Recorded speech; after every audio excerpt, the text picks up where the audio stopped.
এক বিশাল বন, সেখানে জঙ্গলের গাছের নিচে পশুরা গল্প করছে। এমন সময় সন্নু সেখানে আসে।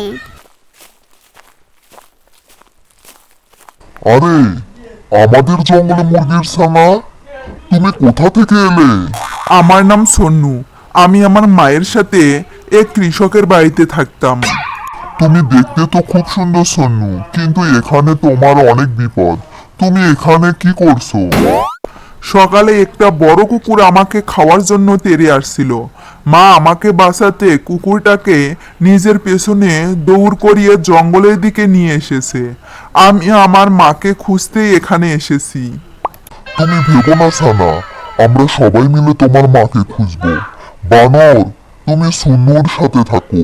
আমরা সবাই আলাদা আলাদা দিকে গিয়ে দেখি ওকে খুঁজে পাই কিনা। আর শোনো, সন্ধ্যায় সবাই এখানে দেখা করবে।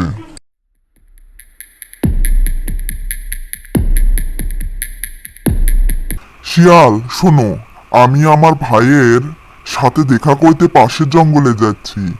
আমি না ফেরা পর্যন্ত তুমি বনের দেখাশোনা করবে। কিন্তু মনে রেখো, যদি শুনি তুমি কারো সাথে খারাপ ব্যবহার করছো, তবে তোমার রক্ষা নেই। আপনি একদম চিন্তা করবেন না মহারাজ, আমি কোনো নালিশের সুযোগই দেব না আপনাকে। সিংহ চলে যেতেই শিয়াল তার আসল রূপ দেখালো। সে বনের পশুদের হয়রান করতে শুরু করলো। অন্যদিকে 3 দিন হয়ে গেলেও সন্নুর মায়ের দেখা মিলল না। আমি তো খুব বিপদে পড়ব। সিংহ মহারাজ ফিরলেই পশুরা আমার নামে নালিশ করবে। এমন কিছু করতে হবে যেন মহারাজ আমার ওপর খুশি হন।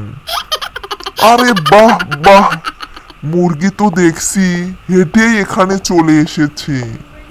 বাহ বাবা বাবা, এই বনে এত সুন্দর খাবার, এটাকেই বরং আজ শিকার করি।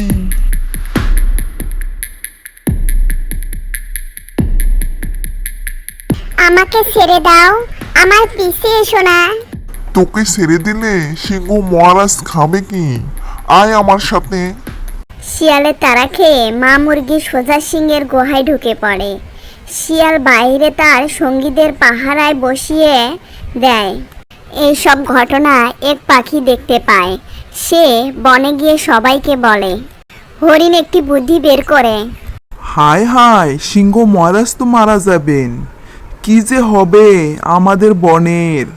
এই, তুই কি বললি? আমি মরে যাব মানে? কে বলেছে এই কথা? মহারাজ, আমরা কিছু বলতে পারবো না। বললে আমাদের জীবন ঝুঁকিতে পড়বে। এখনই সব খুলে বলো, নইলে আমার হাতে প্রাণ হারাবে। মহারাজ, শিয়াল চক্রান্ত করেছে। পাশের গ্রামের মুরগিদের মোরক লেগেছে। সে একটা অসুস্থ মুরগিকে আপনার গুহায় রেখেছে। সে চায় আপনি ওই মুরগি খেয়ে অসুস্থ হয়ে পড়েন, আর তখন সে আপনাকে মেরে বন দখল করবে। কি? ওর এত বড় সাহস! আমি এখনই গিয়ে দেখছি।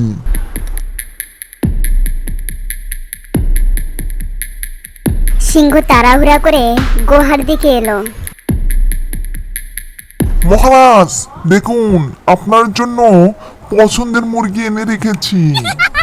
তুই এটাই চাস তো আমি যেন অসুস্থ মুরগি খেয়ে মরে যাই, আর তুই রাজা হতে পারিস? তোর চক্রান্ত আমি ধরে ফেলেছি। মহারাজ, আমি আমি তুই এখান থেকে চলে যা এখনই। অসুস্থ মুরগি আমার চাই না। যা, ভাগ। ঈশ্বরকে ধন্যবাদ, আমি বেঁচে গেলাম বাবা। মা মুরগি বন দিয়ে যাচ্ছে। সামন থেকে সন্নু দৌড়ে আসে। মা মা, আমি তোমাকে খুঁজে পেয়েছি। আমার সোনা ছানা, তুই কেমন আছিস? মা, এই পশু বন্ধুরা আমাকে খুব সাহায্য করেছে। ওদের জন্যই তোমাকে ফিরে পেয়েছি। আপনাদের সবার কাছে আমি কৃতজ্ঞ। ধন্যবাদ আমাদের প্রাণে বাঁচানোর জন্য। ভালো থেকো সন্নু, মাঝে মাঝে আমাদের সাথে দেখা করতে এসো। বন্ধুরা, লাইক করো, কমেন্ট করো এবং সাবস্ক্রাইব করো।